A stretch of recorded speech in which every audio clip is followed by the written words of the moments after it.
Platicaba la semana pasada con el doctor Eric Rosas. Eric, ¿cómo estás, Eric? Bien, Pedro. Bienvenido a Muchas este gracias. Escenario Gracias donde por a la veces invitación. nos acompañas. No, muchas gracias. La verdad es que han sido ya varias ocasiones que he tenido la oportunidad de platicar contigo, que me has invitado, ¿no? El tema que tú tocas a John Bloom nos interesa, que es la ciencia, pero no la ciencia que las personas no puedan comprender, sino la ciencia que uno entiende, que dice, a ver, cómo son los fotones, y en dónde se utilizan, y para qué es el láser, y cuando ya te escucha uno hablar, dicen, es que así graban las tarjetas con el láser para poder poner los transistores y diferentes cosas, dice uno, por eso es. Oye, ¿y cuál es la teoría de la relatividad? Y tú explicas, ¿no? Sí. ¿En qué consiste en esa movilidad entre masa y energía? Y entonces uno puede ir comprendiendo con sus conocimientos lo que tiene que ver ahora con la ciencia. Y en este caso me llamó la atención que me dijiste que ibas a ser elegido o que estabas postulado para ser presidente de una organización internacional y que iba a ser la elección en África o Sudáfrica. ¿De qué se trató? Sí, Pedro, se trató de la elección del buró, del Comité Ejecutivo de la Comisión Internacional de Óptica, que efectivamente tuvo lugar la semana del 21 al 25 de octubre del 2024 en la ciudad del Cabo, en Sudáfrica.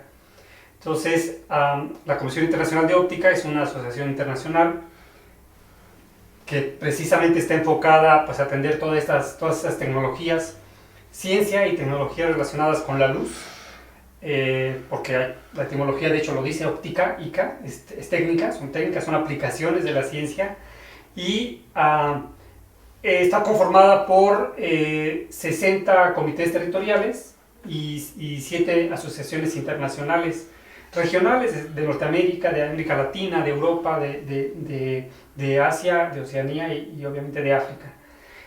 Fue fundada en 1947 y de ahí que el nombre sea territorios, comités territoriales y no comités nacionales, aunque pues son comités nacionales, es decir, México tiene su comité nacional, que es el que me nominó a mí para la presidencia, y por ¿Eres el primer latinoamericano? Y salimos electos. Soy la primera persona de América Latina. ¿Y el primer mexicano?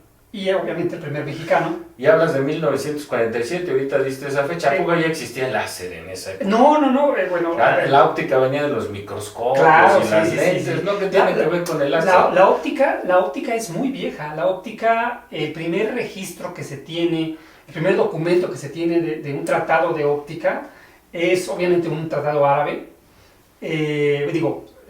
Quizá haya uno chino, pero no se ha encontrado, ¿no? Pero es un tratado árabe de hace 1000 años, más o menos, ¿no? Entonces, por supuesto, tiene que ver con espejos, tiene que ver con lentes, digamos, ese es el origen de la óptica, pero la óptica, a la hora de que está enfocada en el estudio de las partículas de la luz o de las ondas de luz, como quieran verlo, pues entonces ha tenido un avance inmenso en las últimas décadas, pero también en los últimos siglos. Entonces, uno de los grandes impulsos que ha recibido la óptica fue precisamente después de la invención del láser. El láser está por cumplir 60 años de haber sido inventado. Fue inventado, de hecho, el 16 de mayo de 1960. Y a partir de ahí se generaron una nueva cantidad de aplicaciones de la óptica, de la luz.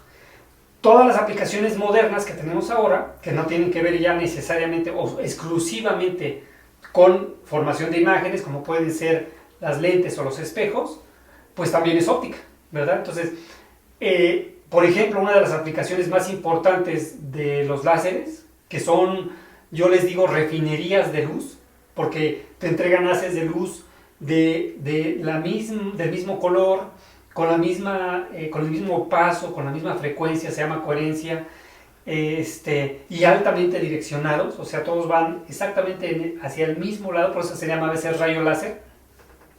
Entonces eso permite que tú tengas una herramienta muy poderosa de fotones para hacer muchas cosas, entre otras, para hacer, digamos, fotografías, pero microscópicas. A eso se le llama litografía láser.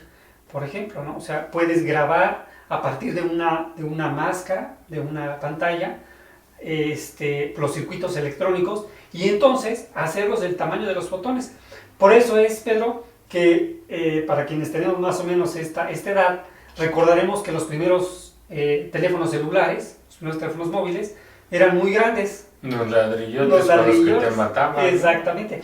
Pero ahora son prácticamente, pues digamos, del tamaño que la mano puede tomar, porque podrían ser más pequeños. Ya he visto unos que te los pones aquí. Correcto. En el Eso, y los teléfonos inteligentes y las tabletas están ahora llenos de una gran cantidad de microchips que han podido reducir su tamaño hasta volverse microscópicos. Estamos hablando de que la tecnología más moderna de microchips, de circuitos electrónicos, tienen 2 nanómetros. Un nanómetro es una milmillonésima parte de un metro. No quiero imaginarme si sacaran la Voyager del 2030 y que durara 1000 años en el espacio, pues con la tecnología que se puede, ¿no? Claro. Se puede. Y la Voyager, recordemos, por ejemplo, se alimenta, es decir, obtiene su energía de la radiación que emite el Sol, gracias a que tiene paneles fotovoltaicos, que conocemos como paneles solares. Son paneles fotovoltaicos que también es otro producto de la óptica y la fotónica, ¿no? Paneles fotovoltaicos de hace... Sí. Los primeros paneles fotovoltaicos. Ahora se quejan de que no ya... Si nosotros pudiéramos sustituir, como tú dices, si pudiéramos sustituir los microchips que se le pusieron hace 15 a 20 años a la Voyager, no más. 50 años 50 años más. a la Voyager. Los paneles, no, pues esa cosa llegaría, no sé hasta dónde, ¿no? Hasta el fin del universo, por supuesto.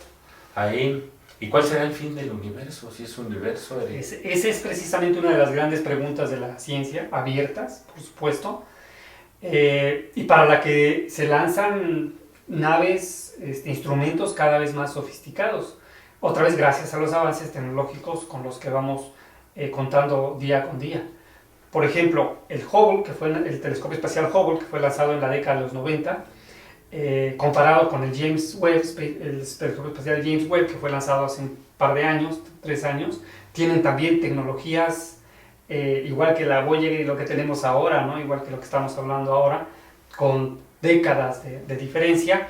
Y el James Webb, el telescopio espacial James Webb, ha entregado en estos pocos meses de funcionamiento, 1 año y fracción, pues mucha información muy interesante que ha ayudado a corregir muchas de las concepciones que se tenían de lo que es el universo, las estrellas, cómo se forman. Y, por ejemplo, el telescopio espacial James Webb está detectando luz que ha estado viajando en el universo casi desde que se supone que se fundó, que se inició. Su origen. Casi, ¿no? Porque otra vez son teorías que solamente podemos decir que son verdad hasta que se demuestra. Mientras tanto, siguen siendo especulaciones fundamentadas, por supuesto, no especulaciones que se le ocurren a quien sea, fundamentadas en los hechos, en la información que se tiene, pero sigue siendo información que tiene que comprobarse y que pues puede, digamos, aceptarse como válida hasta que no se demuestre lo contrario, ¿no? Una teoría decía que nada puede ser creado de la nada. Y si nada puede ser creado de la nada, ¿qué hacemos aquí? Por ejemplo. Entonces, sí, es algo que no se puede explicar. Claro, nada puede ser creado de la nada. ¿Cuál fue la partícula inicial? Y luego están estos aceleradores de partículas y generan la partícula inicial. Y si nada puede, ¿dónde estaba el primer acelerador de hadrones hace millones de años, ¿no? Para poder generar esa primer partícula. Todos los modelos con los que trabajamos en la física, llámese pues los que sean, las teorías como el modelo estándar de partículas elementales que tú estás mencionando ahora, o la teoría de la relatividad general que propuso Einstein, o la misma teoría cuántica, que son, digamos, los 3 pilares, o 3 de los pilares en los que se sustenta ahora la física, todas siguen siendo teorías y están sujetas a revisión permanente. O sea, la ciencia no es algo acabado, no es algo absoluto, son teorías que, como digo, siempre se están probando, siempre se están contrastando con la realidad, con la naturaleza, y a veces fallan, Y cuando fallan, pues hay que volver a regresar para ver qué es lo que falló, qué es lo que se postuló mal, qué es lo que se consideró mal, qué es lo que se analizó mal y si funcionan. Por ejemplo, durante la época, por ejemplo, Newton nos dejó un legado de un universo, ¿no? El universo de Newton, en el que los cuerpos celestes estaban orbitando gracias a la fuerza de atracción de la gravitación universal. Y ese modelo sirvió durante algunos siglos hasta que llegó Albert Einstein y dijo, a ver, aquí hay algo que no concuerda.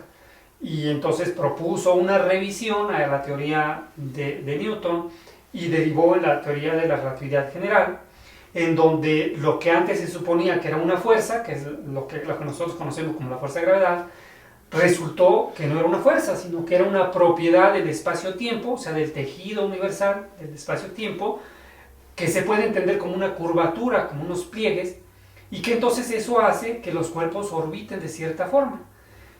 Hasta ahora, la teoría de la relatividad general que ha propuesto Einstein ha demostrado ser suficientemente sólida para lo que conocemos. No significa, ¿verdad?, que mañana, pasado, en 10 años, en 100 años, no llegue alguna otra persona y diga, a ver, aquí hay una falla en esta teoría de Albert Einstein y el modelo ahora que mejor se adapta a lo que estamos viendo, porque ya hemos podido salir a Marte, ya podemos viajar en las estrellas, ya hemos visto otras cosas, es este. Entonces, esa es, digamos, la naturaleza de la ciencia, la naturaleza de la evolución del conocimiento y de cómo nosotros, desde nuestro, pues, muy reducida óptica, para usar términos ópticos, ¿verdad?, de perspectiva, tratamos de comprender, tratamos de explicar, tratamos de analizar pues lo que vemos y lo que somos. Pero a lo mejor ahora a los seres humanos ya no nos va a tocar explicar las cosas, porque por eso te invité, hablaste de inteligencia artificial, y yo dije, caray, Eric va a empezar a hablar de inteligencia artificial teniendo ese cerebro, y yo digo, bueno, pues ya para qué pensamos que lo hagan las máquinas, ¿no? Por nosotros, el hombre ya ni siquiera se va a esforzar para eso. Bueno, la inteligencia artificial es un conjunto de técnicas que están soportadas tanto en la parte que le llamamos nosotros hardware, como en el software. Por hardware me refiero pues a toda esta cantidad de microchips, que son las que pueden hacer las operaciones analógicas, físicas, que luego con las cuales uno puede traducir la información, analizarla, hacer las operaciones y luego recuperarla para interpretar. Pero ahora que llegamos a este punto de la IA, inteligencia artificial, me acuerdo que un amigo me dice, le acabo de dar un poema a mi esposa donde le narro toda su belleza y lo hermosa que es para mi vida y demás, y ahí estaba al lado la esposa. Te confieso que lo hizo una IA, nada más le di las instrucciones. Entonces, la IA le escribió un poema a su esposa y yo dije, ya ni le salió del corazón, ni le salió de la mente, ni le salió... No fue idea de él. No fue idea de él, sino que la IA interpretó su percepción y lo plasmó ahí. Y entonces, dicen, por ejemplo, que nos estamos volviendo flojos, que ya no queremos utilizar el cerebro, y entonces una IA va a hacerlo por nosotros, ¿no? Sí. Bueno, las tecnologías en general, Pedro, están desarrolladas para servirnos a las personas. Ya no necesito saberla, ¿no? Por ejemplo, ya no necesito yo haber estudiado todo, haber ido a la biblioteca para que yo pueda darte una respuesta. Eso es bonito, ¿no? Porque entonces ahora sí es una inteligencia colectiva, es el conocimiento que ha generado la humanidad completa a lo largo de toda su historia. Eso es muy padre. Tú piensas como científico. O sea, no te interesan los valores morales, la creatividad, el desarrollo de tu inteligencia, ¿no? O sea, como científico dice uno, esto se puede hacer y trato de hacerlo, ¿no? Pero voy para allá. Pero imagínate, dice un refrán, que la ociosidad es la madre de todos los vicios. Entonces tienes gente que ya no piensa, no hace nada, ¿no? Es más, te vas al gimnasio y las máquinas hacen el ejercicio por ti, para que tú puedas, ¿no? Correcto. No, voy para allá, Pedro, fíjate. Pero te decía yo, esa es una gran diferencia, la diferencia energética. La otra diferencia es la diferencia de que todavía hay cosas, o sea, todavía tú puedes detectar fácilmente, relativamente si estás en el medio, puedes detectar qué está hecho por una persona y qué está hecho por una inteligencia artificial. Lo puedes detectar. Inclusive si es una pintura, inclusive si es un poema, puedes decir, a ver, le pasas una prueba rápido y te das cuenta que eso no lo hizo. O sea, todavía hay brechas en eso. Pero también hay brechas en la parte de una característica humana muy importante que es la conciencia. Por ejemplo, tú puedes hacerle una pregunta a un programa de inteligencia artificial o hacer una prueba, lo que sea, y te puede entregar un resultado, te puede entregar una respuesta. Y la respuesta puede ser correcta, puede ser muy acertada, puede ser casi igual a la que da una persona, o puede ser equivocada. Y cuando se equivoca, tú en el programa te das cuenta que ese error no es intencional. En una persona, tú sí puedes tener la duda de si esta persona se equivocó honestamente, digamos, ¿no? ¿Verdad? O hay una mala intención que nos lleva a la conciencia. Entonces hay una diferencia muy grande, ¿verdad? Imagínate, Isaac Asimov, las 3 leyes de la robótica, Sí, ¿no? sí. Primero es el hombre, el robot debe proteger al hombre. Si está en riesgo el hombre y la integridad del robot, pues callo al robot y vida al hombre, Sí, ¿no? sí. Y nunca un robot puede ejecutar una instrucción que vaya en contra de las otras dos. Que vaya en contra de las otras dos. Sí. Isaac Asimov. La de Yo Robot, donde actúa Will Smith. La inteligencia que crean ahí llega a la conclusión de que el enemigo del hombre es el hombre y que a ella le toca cuidar al hombre, entonces mejor mata a los hombres. Bueno. Sí, claro. Y los va destruyendo. Sí, sí. La de Matrix, fascinante la de Matrix. O sea, ya llega un punto la inteligencia artificial en que dice, ok, los hombres no saben cuidar este mundo, yo lo voy a cuidar y ellos van a ser mi energía. Y se acabó. Claro. Entonces, son extremos. Sí, sí. Son sí. extremos. Pero, por ejemplo... Inclusive Terminator, hay mucha gente que ya empieza a ver aquí como en cualquier momento llega John Connor aquí. Y van a ejecutarnos. Estamos cerca, era creo que 2026, ¿no? Ya era por ahí, ya me aparece John Connor por aquí, John ¿no? Connor por aquí. En algún espacio temporal va a llegar aquí. Entonces sí hay un analfabetismo creciente. Yo creo otra vez que hay que ver el lado positivo, y el lado positivo es que las personas eventualmente vamos a tener más tiempo para crear, para inventar. Es cierto que se puede usar el cerebro para mal. Yo espero que sea, como siempre, la menor cantidad de cerebros ociosos que se dediquen al mal y la mayor cantidad de cerebros con tiempo disponible que sigan creando cosas buenas para las personas. Te eligieron en Sudáfrica. Me dijeron en Sudáfrica. ¿Cómo? Mira, es ¿Presidente? como presidente de la Comisión Internacional de Óptica. ¿Y me ibas a decir quién es la integrante? Sí, bueno, decía yo, somos más de 54, 56 países organizados como comités territoriales y 7 asociaciones internacionales. Entonces estos, los que pueden proponer al presidente y elegirlo, son los comités territoriales. A mí me propuso el Comité Territorial de México, que es miembro de la Comisión Internacional de Óptica desde 1972, más de 50 años. Y me respaldaron prácticamente todos los países. Unanimidad. ¿Y qué trabajo tienes que hacer ahí? Pues la representación, principalmente es la representación de la Comisión Internacional de Óptica. Eric, esto fue Your Loom. Gracias por tu aportación. Aprendimos mucho. Muchas gracias. Dios te bendiga. Muchas gracias por la invitación. Eric Rosas, presidente de la Comisión Internacional de Óptica.